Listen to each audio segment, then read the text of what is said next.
Right friends, welcome back to second capsule. This is 37th week. We are going to deliberate on GST Council and other cabinet decisions. Union Cabinet approved the formation of a GST Council, and GST Council is a constitutional body. Please don't forget. Just like Election Commission, Finance Commission, this is a constitutional body, and this is as per Article 279A of the Constitution. And various clauses under Article 279A were incorporated subsequent to 101st Constitutional Amendment Act. And recently, government notified the 101st Constitutional Amendment Act. This is with regard to Goods and Services Tax. Please don't forget. And if someone talks about the GST Council, this is a constitutional body, very important. Second thing is, this is headed by the Union Finance Minister. And other important aspect is, the deadline for the implementation of GST is kept as April 1, 2017 by the Government of India. And Secretariat of the GST Council will be in New Delhi. And Revenue Secretary is the ex officio secretary of the GST Council, and as per Article 279A, the GST Council is to be established within 60 days from this Constitutional Amendment Act. 101st Amendment Act comes into force. So, if you look at the other aspects, what are the important points to be solved before implementation of GST by 1st April 2017, I listed out here. First one is fixing of rate structure for hundreds of items such as standard rate, merit rate, demerit rate. Demerit rate means for the goods like tobacco products, the taxes will be very high. So, demerit tax. Then standard rate. Standard rate means the rate at which most of the goods will be taxed. Then merit tax. Merit tax means the tax at which the essential goods will be taxed, maybe like pharmaceuticals. So, like that, the rate structure for various goods are to be arrived at by the GST Council. That is most important aspect, the next step. Then another important aspect is, they have to arrive at a consensus in GST Council. As per the Constitutional Amendment Act, the GST Council quorum is with 50%. The activities or the voting can take place when 50% of GST members are present. That is one important aspect. Second thing is, at least 75% majority voting is required. And though it specifies the 75% majority, but general consensus on various tax rates is very much essential if you look at the federal structure of our country. Then arriving at a dispute settlement mechanism. If any dispute is there, how to settle, that mechanism is to be arrived. Then how states are to be compensated for revenue losses. This is another important aspect. Because of implementation of GST, some states may lose revenue, and how to compensate, that is important aspect. Then making the GST network up and running. You may ask, what is meant by GST network? Please look into this slide. GST network is established basically to create IT infrastructure for commissioning goods and services tax. IT infrastructure is very much important. IT infrastructure at the center level, state levels, and with the companies, then with the departments, banks, it is very much essential. So, to create IT infrastructure, this GST network is established, and here it is basically with the majority shareholding of private sector undertakings. So, here 51% is held by private sector and 49% by government. 49%, 24.5% by center, 24.5% by states, and it led to serious criticism because of the reason, as 51% is held by private sector financial institutions. some experts felt that as the tax data is a very important data, there is every possibility that breach of tax data may take place, and some experts expressed concern over the structure of GST network. And please don't forget, this GST network is basically for creation of IT infrastructure. Here 24.5% shareholding by center, 24.5% shareholding by states, and 51% by private financial institutions. Then training tax officials to handle the new system, that is very much important.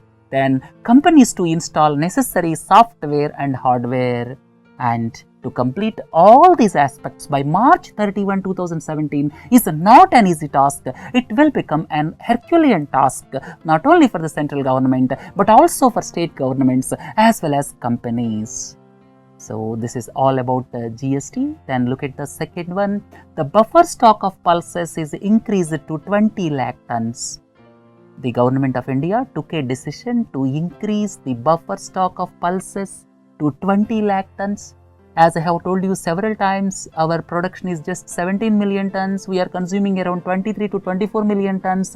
And in recent times, the prices of pulses increased abnormally. So as to control prices, central government stepped in. And this is one such measure, increasing the buffer stock of pulses. Out of 20 lakh tons, 10 lakh tons will be procured domestically and 10 lakh tons will be imported. So 20 lakh tons buffer stock will be created basically to look at the control of prices of pulses. Look at the third one. The Union Cabinet approved creation of a higher education financing agency. And what is the purpose of higher education financing agency? The purpose is to develop world-class labs in the central institutions. All the centrally funded higher educational institutions are eligible for becoming HEFA members. HEFA is Higher Education Financing Agency, basically to develop world-class infrastructure, world-class laboratories in centrally funded institutions. So, it will lead to development of world-class labs in IITs, IIMs, NITs and other institutions. And here it will be jointly promoted by identified promoter as well as Ministry of Human Resource Development, and with authorized capital of rupees 2000 crores, government's contribution will be rupees 1000 crore, and it will be set up as a special purpose vehicle with a public sector undertaking bank or with a government owned non-banking financial company as a promoter. So, all the centrally funded higher educational institutions like IITs, IIMs, they will be eligible for becoming members of HEFA, and basically with the government's support, the central institutions are required to develop world-class infrastructure. That is the basic goal of this Higher Education Financing Agency. Right friends, look at the next one. Approved extension of contract between Ministry of Earth Sciences and the International Seabed Authority for exploration of polymetallic nodules up to 2022. And I will explain you about International Seabed Authority, that is one aspect. Second aspect is I will also explain you about the polymetallic nodules. And before going into the details, this initial agreement with the International Seabed Authority for 15 years was signed in 2002 and it is going to expire by March 2017, and now Union Cabinet took a decision to extend it by another 5 years, that is from 2017 March up to 2022 March. So, with this extension, India's exclusive rights for exploration of polymetallic nodules in the allotted area of Indian Ocean region will continue, right? So, before you understand what exactly polymetallic nodules, let us look at Indian Ocean. This is Indian Ocean region, and at the same time, please look into the picture of polymetallic nodules. I will explain you a little bit later. And let us look at what is the International Seabed Authority. This International Seabed Authority was established in the year 1994. It is headquarters in Kingston, Jamaica, and it has got observer status to United Nations. So this is for your statistical purpose, and this was established based on UNCLOS.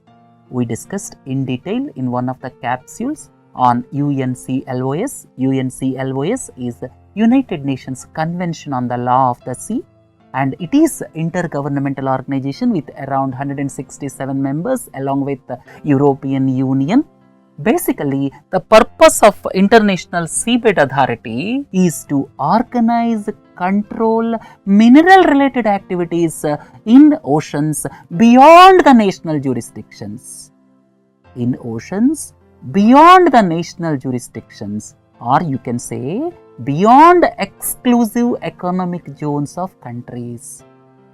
So, beyond exclusive economic zones, they are international waters. In international waters, to organize and control mineral related activities, this International Seabed Authority was established. And please look into this slide. This is Jamaica, and Kingston is the headquarters of International Seabed Authority. And you may ask, what is meant by exclusive economic zone? We have discussed previously. From baseline up to 12 nautical miles is territorial waters. So, territorial waters will give the countries sovereign rights, and countries are free to set their own laws.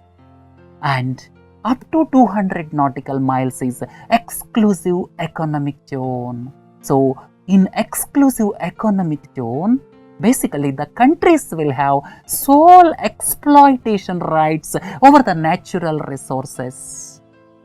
And this 200 nautical miles, 1 nautical mile is 1.852 kilometers. Please look into this slide. It will be very clear to you. Up to 12 nautical miles from baseline, it is territorial waters, and sovereignty of the airspace above and the seabed below will be there, and ships will be given innocent passage in territorial waters. And exclusive economic zone basically gives the countries right to exploit resources, everything within 200 nautical miles. So, beyond exclusive economic zone, it is international waters. So, in international waters, to coordinate mineral exploration, this International Seabed Authority was established, and India was allotted around 75,000 square kilometers of Indian Ocean area. India was allotted 75,000 square kilometers of Indian Ocean area for exploration of polymetallic nodules. And you may ask, what is meant by polymetallic nodules?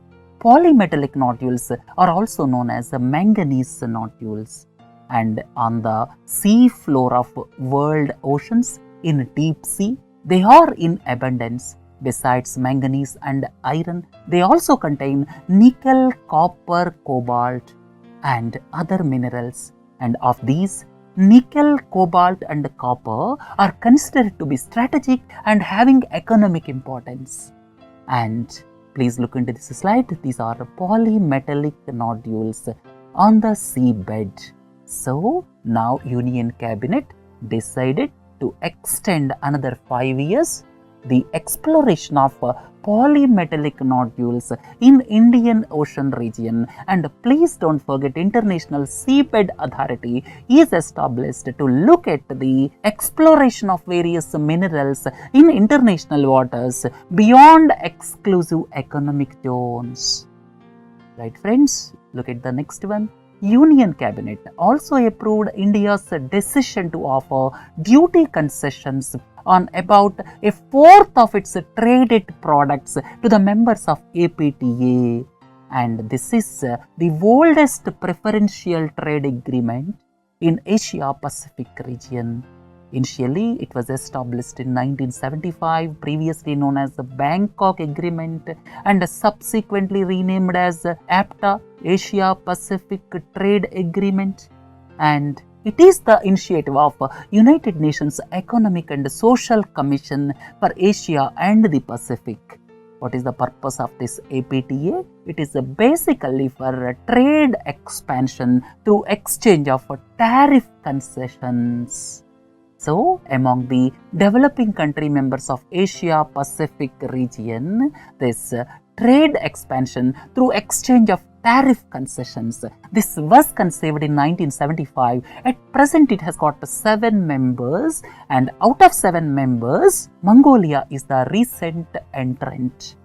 And the 7 members, please look into this slide: India, China, South Korea, Bangladesh, Sri Lanka, Laos PDR, and Mongolia. Look into the next one. Union Cabinet also approved the signing and ratification of extradition treaty between India and Afghanistan. You may ask, what is meant by extradition?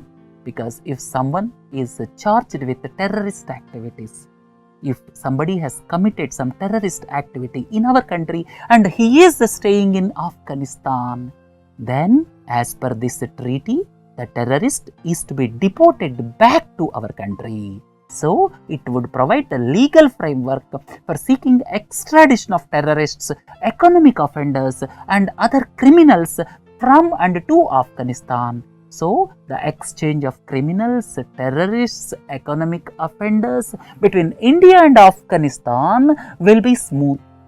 Right? Look at the last decision taken. Cabinet also gave ex post facto approval for the Memorandum of Understanding between India and Kenya on cooperation in the field of national housing policy development and management. All of you are familiar with our Prime Minister's visit to 4 countries. Kenya is one country, and now Cabinet given ex post facto approval for the MOU signed between India and Kenya when our Prime Minister visited Kenya for national housing policy development and management cooperation. Right friends, with this let us conclude. Some important decisions were taken by Union Cabinet. We discussed in detail about the GST Council. Not only that, International Seabed Authority. Right, please do join for other capsules. Have a nice day. Thank you.